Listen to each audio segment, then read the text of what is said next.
Covenantal thinking teaches us to see the world as layered with loyalties, obligations, and duties, and therefore potential blessings. It's layered. It's not like billiard balls bouncing into one another. Either I'm responsible or she's responsible, I'm responsible or they're responsible. It's not like that. We have different responsibilities, different connections, different obligations and duties to different people with regard to different jurisdictions. We have overlapping jurisdictions, overlapping layers. So Cain, for example, was an early individualist. Okay?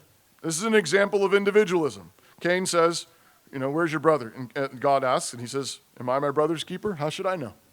Okay? That's individualism. Right? That's individualism. Am I my brother's keeper? Now, he wasn't his brother's keeper as a father. That wasn't his relationship to Abel. But he was his brother's keeper as a brother. He had brotherly obligations.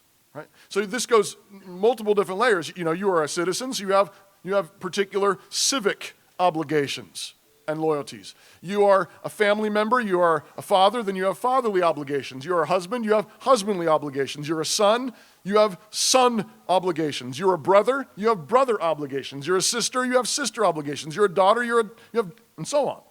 Right? Think of it as layered, not either or. So, for example, a husband is the head of his wife, like the head of a body. A husband is the head of his wife, like the head of a body. This doesn't mean the wife is passive or has no obligations. It simply means that she is to give input and support as her husband's body. She's to relate to him as his body. And a husband is required to nourish and feed his wife as his own body. And the same word that's used there, where it says the husband is to nourish his wife in Ephesians 5, the same word is used here for nourishing or raising or feeding children in the nurture and admonition of the Lord. You're to feed your own body, your wife. You're to love her as your own body. You're to feed your children. You're to raise them, to nourish them in the nurture and admonition of the Lord.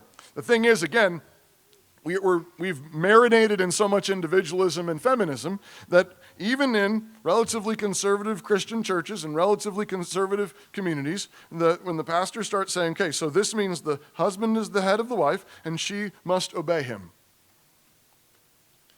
Everybody says, quick, say something else. Don't just leave it like that. No, but think about it. It says, just like the church does to Christ.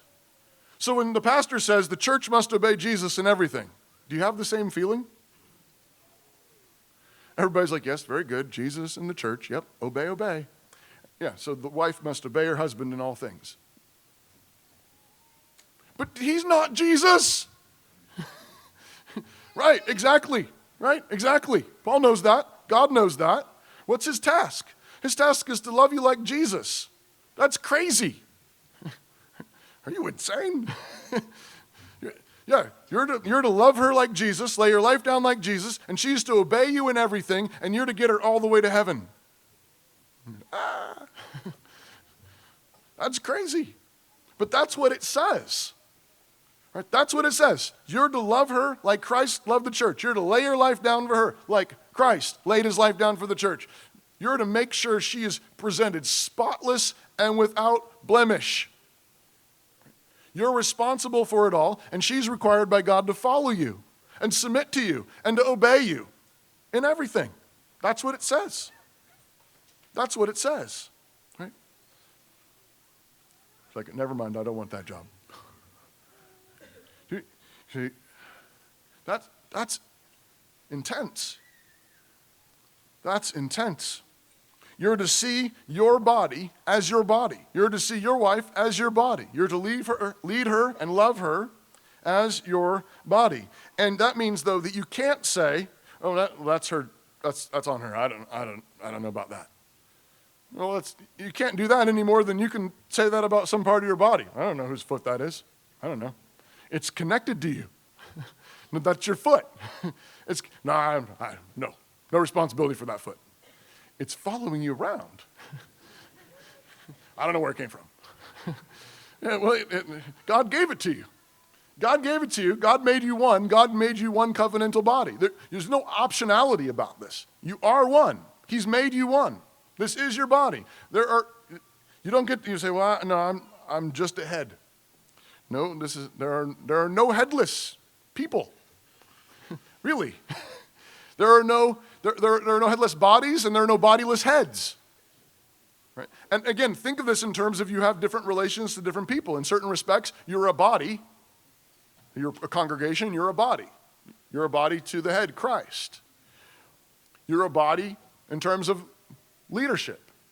And then it may be in a business realm or an educational realm, you are more of the head. You are a leader, and you're responsible for the students under you. You're responsible for those who work, the employees of your company. You're the head there.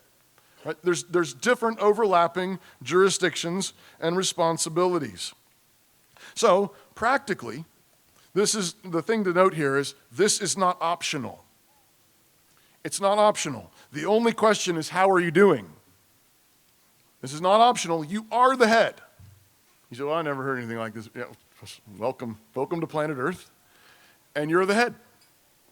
You're responsible. How's it going? You're getting your report card.